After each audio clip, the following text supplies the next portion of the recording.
68,900 people. That is the number of people reported missing in Venezuela as of Friday, June 27, 2026, 3 days after the earthquake. Not injured, not displaced, missing. To put that number in context, it is larger than the entire population of some cities. It is larger than the confirmed death toll from the 2010 Haiti earthquake, one of the deadliest seismic disasters in modern history. It is a number that, if accurate, would make this one of the most catastrophic missing persons events in the history of natural disasters. The Venezuelan government says the real number is in the hundreds. The opposition-run missing persons platform says 68,900. The United Nations says more than 50,000. 3 different answers, 3 different sources, 1 earthquake.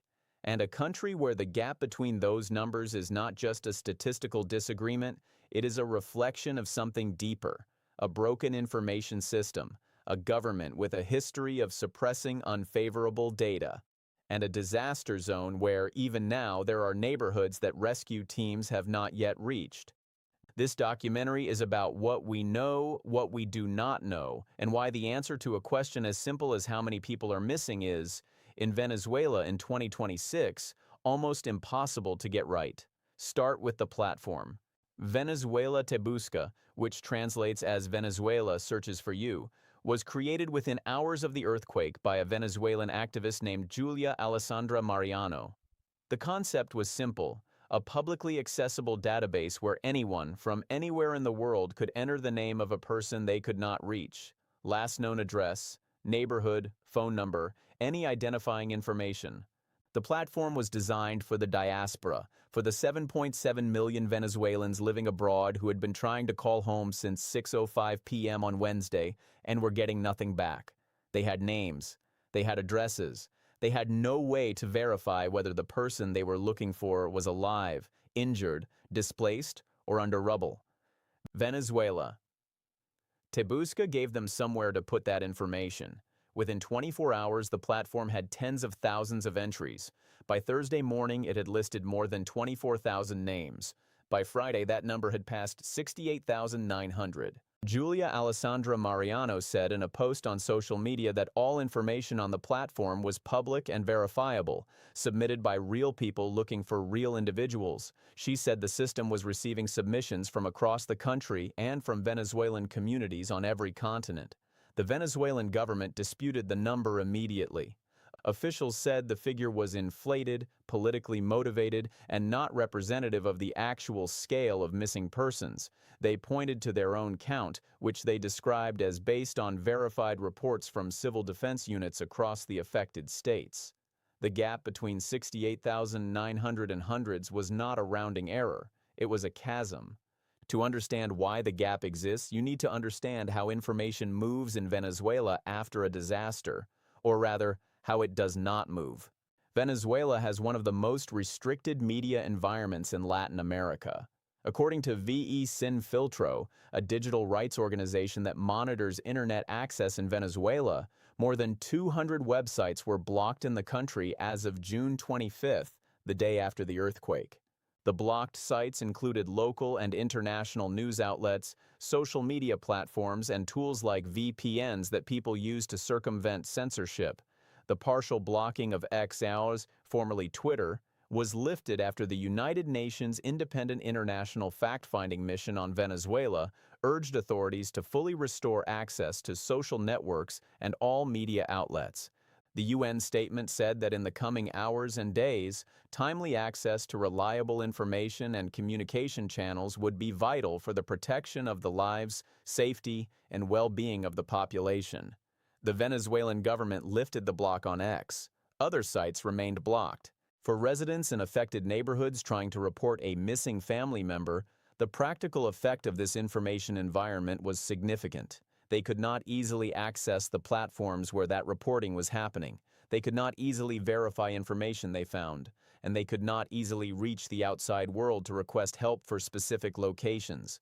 For journalists trying to cover the disaster from inside Venezuela, the environment created additional constraints. Independent media operates under legal restrictions in Venezuela.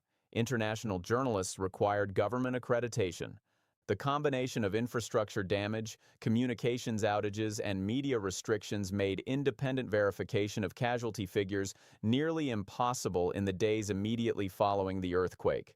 The United Nations offered its own estimate on Friday. Tom Fletcher, the UN Undersecretary General for Humanitarian Affairs and Emergency Relief Coordinator, said that more than 50,000 people remained missing. He said this in the context of calling on the Venezuelan government to ensure that international rescue teams and aid organizations had the access they needed to operate effectively. The UN number 50,000 sits between the government's hundreds and the platform's 68,900.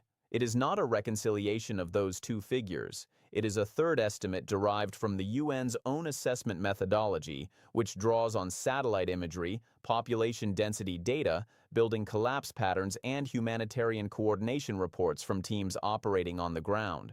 The UN also published an estimate of economic damage. They assessed the earthquake caused between $4.7 and $8.7 billion in damage, roughly 4 to 8% of Venezuela's entire GDP.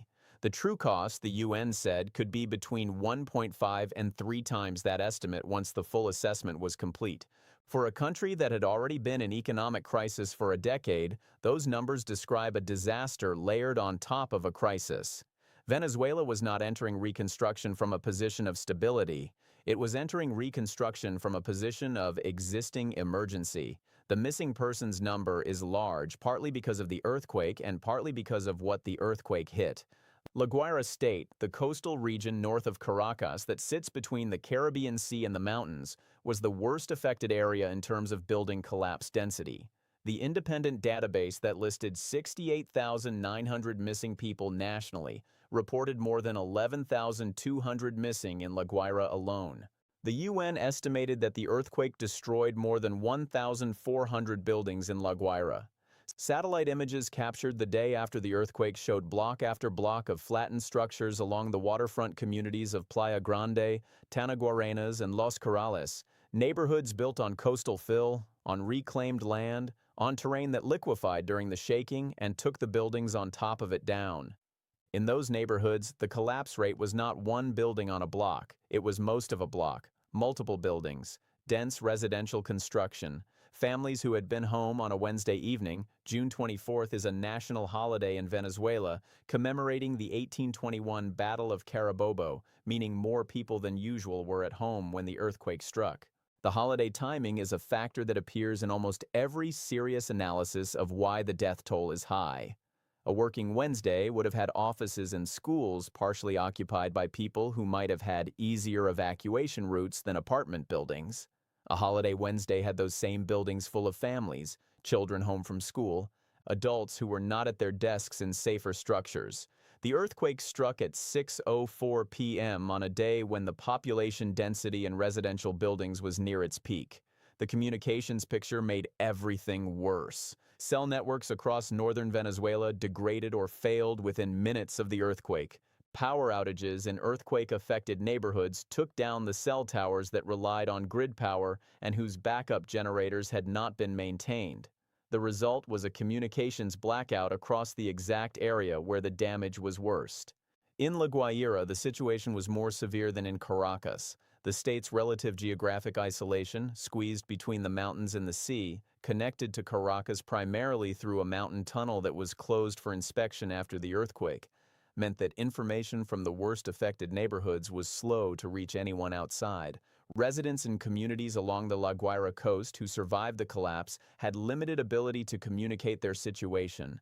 If their building had fallen and their phone was buried in the rubble, they could not file a missing persons report. If they were injured and sheltering in place, they might not be able to reach anyone to say they were alive. If their neighborhood had no cell coverage and no working landlines, and no resident with a satellite phone, they were effectively invisible to any information system, government, UN, or civil society platform that was trying to track them. This is one of the mechanisms behind the 68,900 number. A person listed as missing on Venezuela Te Busca is a person whose family or friends entered their name because they had not heard from them. Many of those people are almost certainly alive, sheltering in damaged buildings, staying with neighbors, displaced to areas with partial infrastructure. But without a communication channel through which they can confirm their status, they remain on the list. The list is not a death toll, it is a list of silences. The rescue operation that was underway across La Guaira and Caracas through the end of the week was operating under the same information constraints that were producing the missing persons gap. Rescue teams knew where the major collapses were: the Altamira Tower in Caracas, the Macuto Hotel on the La Guaira waterfront, the residential buildings in Playa Grande and Tanaguarenas that satellite images showed had come down. Those sites were prioritized, teams were deployed, acoustic surveys were conducted, survivors were found and extracted. What rescue teams did not fully know, could not fully know, given the communications environment, was the scale of smaller collapses in neighborhoods that had not yet been reached. A building that collapsed in a barrio without cell coverage, in a neighborhood whose road access was blocked by debris from a hillside, could sit without rescue response for 24 or 36 or 48 hours simply because no one outside the neighborhood knew it had fallen. The 72-hour survival window that determines the probability of finding anyone alive in rubble was closing or closed in those neighborhoods before the first rescue team arrived. This is the part of the story that the confirmed death toll does not yet capture. The 1,450 confirmed dead as of Saturday morning represent the people whose deaths had been confirmed through official channels. The USGS modeling, which estimated the probable death toll at between 10,000 and more than 100,000, was accounting for the neighborhoods that had not yet been reached, the buildings that had not yet been cleared, and the silence that was not a sign of safety but a sign of disconnection. Acting President Delcy Rodriguez gave updates throughout the week that painted a picture of recovery and progress. By Friday, she announced that approximately 75% of electricity service had been restored in La Guaira State. Water service was at 68%. Road access was approximately 90% restored. She said 12,721 people had been displaced, with 774 buildings affected, 189 of which had collapsed. Her figure of 189 collapsed buildings in La Guaira stood against the UN estimate of more than 1,400 destroyed buildings in the same state. The government's numbers and the independent numbers were not describing the same disaster. Rodriguez did not address the 68,900 figure from Venezuela to Busca directly in her public statements. Government officials described it as a political tool used by the opposition to exaggerate the scale of the disaster and undermine confidence in the government's response. The opposition and the platform's creator maintained that every entry was submitted by a real person looking for a real individual and that the database was not curated for political effect. The United Nations, operating through channels that maintained working relationships with both the Venezuelan government and the humanitarian organizations operating on the ground, did not accept the government's number or the platform's number uncritically. Their 50,000 estimate represented an independent assessment that neither side in the political dispute had produced. The U.S. military response added a dimension to the story that would have been nearly unimaginable in the Venezuela of 5 years earlier. U.S. Southern Command deployed personnel and equipment to Venezuela within days of the earthquake. U.S. Marines from Littoral Combat Force 24 and sailors from the USS Fort Lauderdale delivered disaster assistance supplies to the port of La Guaira on June 27th. U.S. Marine Corps Major General Kevin Gerard was dispatched to Venezuela to coordinate with Venezuelan officials on the port survey and logistics operation. Southern Command described the U.S. response as unprecedented in scale. Secretary of State Marco Rubio said the U.S. was deploying search and rescue teams, medical resources, and humanitarian assistance immediately. Venezuela and the United States had not had normal diplomatic relations for years. Senior Venezuelan officials were under U.S. sanctions. The government in Caracas had expelled U.S. diplomats and described American involvement in Venezuelan affairs as imperialist interference. Yet within 72 hours of the earthquake, U.S. military personnel were on Venezuelan soil coordinating with Venezuelan officials at a major port. The earthquake created a space that geopolitical tensions had closed. Whether that space remained open after the immediate emergency passed was a question that no one was able to answer in the first week. The 68,900 names on Venezuela to Busca will not all be resolved the same way. Some are people who are alive and simply have not yet been able to communicate. As cell services restored, as roads are cleared, as displaced people find ways to reach their families, those names will come off the list. Each removal is a phone call made, a confirmation given, a family that can breathe again. Some are people who are in hospitals, in shelters, in makeshift camps, alive but without access to the means of notifying anyone that they are alive. Their names will come off the list as humanitarian organizations work through shelters and displaced populations and match faces to the entries in the database. Some are people who are in the rubble, in the neighborhoods that rescue teams have not yet reached, in the buildings that collapsed on hillsides where road access was blocked, in the coastal communities where the collapse density was highest and the response was slowest. For those names, coming off the list means something different. The final count, the number of people who were listed as missing and are never found alive, will not be known for months. It will require clearing all the rubble, completing all the assessments, restoring all the communications infrastructure, and working through every entry in the database against the growing list of confirmed dead and confirmed survivors. That work is underway. It will take a long time. There is a word that appears in humanitarian reporting that does not translate cleanly into other contexts. The word is unaccounted. It is a technical term. It means a person whose status, alive, injured, dead, displaced, cannot be confirmed by any available information system, not missing in the sense of a criminal investigation where the word implies foul play. Not dead because that requires confirmation, not found because that requires contact. Unaccounted, a person who was somewhere and now no information system knows where. In the context of a natural disaster, unaccounted is the category that contains the largest uncertainty. It includes people who are alive and unreachable, people who are alive and have not yet thought to notify anyone that they are, people who are dead and whose deaths have not yet been discovered or reported, and people who are somewhere in the debris in a status that is not yet determined. In Venezuela, as of Friday, June 27th, the unaccounted population was measured in the tens of thousands. The specific number depended on whose counting methodology you accepted. But the existence of a massive unaccounted population was not in dispute. Even the government, which disputed the 68,900 figure, acknowledged that rescue operations were ongoing and that many people had not yet been located. The practical consequence of a large unaccounted population is that rescue teams cannot stand down. As long as there are people whose status is unknown and who might be alive, the search continues. The 72-hour survival window that guides the intensity of rescue operations is based on probability, not certainty. Outlier survivals, people found alive after 4, 5, 6 days, are documented from previous disasters. They are rare, but they happen, and they happen often enough that experienced rescue teams do not simply stop at hour 73. In the barrio neighborhoods of Caracas, where access had been delayed, where rescue teams were still making their first pass through collapsed structures as of Saturday, the 72-hour window had already closed, but the teams continued, not because they expected to find survivors, because they did not yet know enough to stop. The FIFA World Cup was underway during the earthquake.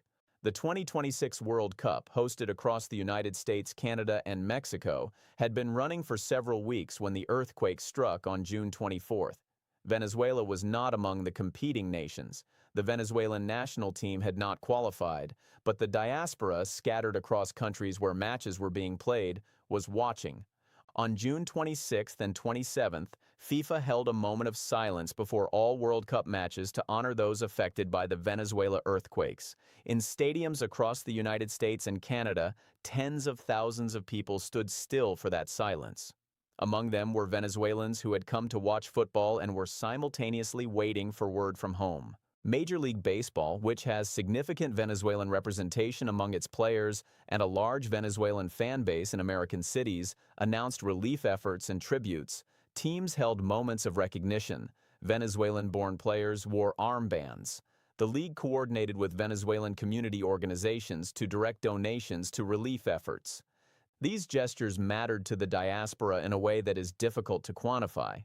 They were public acknowledgments in the largest sports venues in North America that something devastating had happened to a country that the sports world had a relationship with. For Venezuelans watching from stadiums, bars, and living rooms in Bogota and Miami and Madrid, they were a form of recognition that their country's disaster was being seen. Lely Pons, the Venezuelan-American influencer with more than 52 million Instagram followers, used her platform to direct people toward relief efforts. She asked followers to flag locations that needed immediate assistance and tagged other Venezuelan-born artists in the post. The social media response reached audiences that traditional humanitarian communications do not typically reach younger diaspora members, second-generation Venezuelans, people who had never been to Venezuela but felt connected to it through family and culture. The earthquake found the diaspora in the middle of a global event and turned the event into a backdrop for grief and mobilization simultaneously. The search for the 68,900 is not a single operation. It is thousands of simultaneous operations happening at different scales. At the largest scale, it is the National Civil Defense coordinating rescue teams across multiple states. At the next scale down, it is the international teams working specific collapse sites in Caracas and La Guaira. At a smaller scale still, it is neighborhood volunteers in barrio communities digging through rubble with hand tools because no heavy equipment has reached them. And at the smallest scale, it is individual families on both sides of the border, making phone calls and entering names into databases and driving toward a city that may or may not be safe. Each of these operations is producing information: confirmed dead, confirmed survivors, buildings cleared, buildings still active, names removed from the missing persons list. New names added as displacement reveals people who had not previously been entered. The information flows toward a central picture that does not yet exist: the final accounting, how many people the earthquake killed, how many it displaced, how many survived in circumstances that will only be known when every building is cleared and every name on every list is resolved, is being assembled from all of these simultaneous operations simultaneously. It will take months. The number 68,900 will change. It will not become a smaller number simply because people are found alive. Those resolutions reduce the missing count, but do not erase the fact of their having been missing.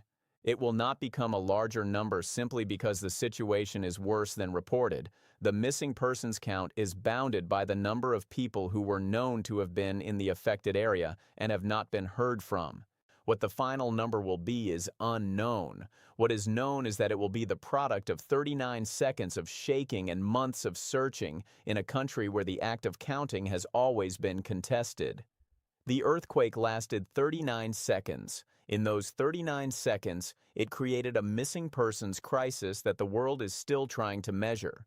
It produced 3 different numbers from 3 different sources, each reflecting a different methodology, a different political position, and a different relationship to the truth of what happened in northern Venezuela on a Wednesday evening in June. The 68,900 names on Venezuela to Busca are not all the same story. Some of them will end with a phone call. Some will end with a confirmed survivor. Some will end in a way that no family wanted to anticipate when they entered the name. Every one of them is a person. Every one of them is a family waiting. And the earthquake that put them on that list lasted 39 seconds. Subscribe to follow the ongoing search, the recovery, and the long process of matching the names on that list to the answers that families are still waiting for. The next video on your screen covers the rescue operation itself, what happened inside the rubble over 72 hours, and how 47 people came out alive. Stay informed. The Venezuelan diaspora's response to the missing persons crisis was not only emotional, it was organizational. Community leaders in Bogota, Lima, Miami, and Madrid created coordination structures within hours of the earthquake. WhatsApp groups that had existed for years as general community channels were repurposed into crisis coordination networks. Administrators pinned specific protocols. Post only confirmed information. Include neighborhood and address with every report. Do not share unverified casualty figures that could cause panic. The protocols were enforced imperfectly. Crisis conditions do not produce perfect information discipline, but the intent was clear. The diaspora communities understood from the first hours that the information environment inside Venezuela was compromised. If they were going to be useful, they had to be careful. In New York and New Jersey, where one of the largest Venezuelan communities in the United States is concentrated, particularly in Union City, which has been described as one of the densest Venezuelan communities outside South America, community organizations opened physical spaces where people could come and sit together, not just to share information, to be with other people who understood what waiting felt like. A woman who worked at a Venezuelan restaurant in Union City told CNN that it was very difficult to see such impactful images happening in her country. She said she was speechless. Another patron said the distance made it impossible to help or verify how people were doing. Those two sentences together capture what the diaspora experience of a disaster looks like from the outside. The images arrive. The calls do not connect. The distance is both geographic and functional. The community spaces that opened in those days were not relief operations. They were places where the waiting could be done collectively rather than alone. In the absence of information, that was what was available.